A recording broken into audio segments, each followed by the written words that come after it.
चीन फंगस षड्यंत्र न्यूज कोटा परवर्त प्रसंग चीन कृषि आतंकवादी अस्त्र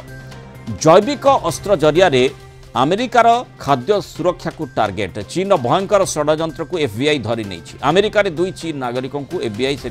गिरफ कर चीन जड़े महिला और पुरुषों को गिरफ करा नहीं एफबीआई निर्देशक काश पटेल सूचना देते गिरफ दुई चीन नागरिक होती यूनिकॉर्न जियान और जुनियोंग लिu एमाने एक विपज्जनक जैविक फंगस बा कबक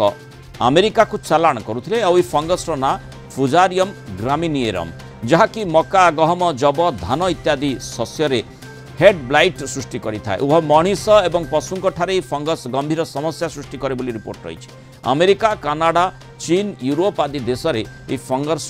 प्रादुर्भाव देखा मिलता है एथि प्रत्येक वर्ष विश्वव्यापी कोटी कोटी टंकार अर्थनैतिक क्षति भी घटी था यूनिकॉर्न जियान मिचिगान विश्वविद्यालय गवेषक भाव काम करुथिले चीन सरकार ठारू फुजारियम ग्रामिनियरम संक्रमण जनित रोग उपर गवेषणा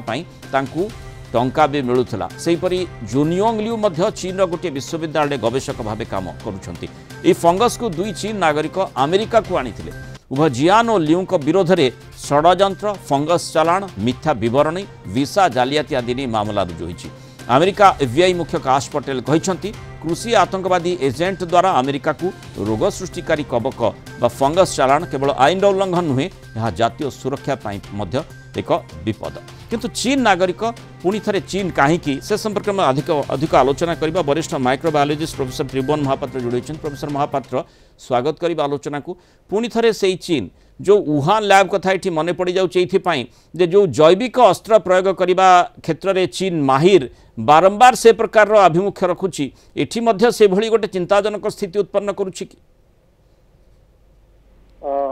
देखंतु ये मोनाल बाबू ये जो फ्यूजारियम टा जो प्रकार जिनस ताकू पार्ट ऑफ बायो टेररिज्म माने कहू हां तो जहाँ भी आप कहले जैविक आत्मघाती हमला से टाइप ये हम तो फुजारियम को किंतु गवेषणा करुछि चीन आज्ञा से आसिक से सब्जेक्ट उपर ये कले कौन हम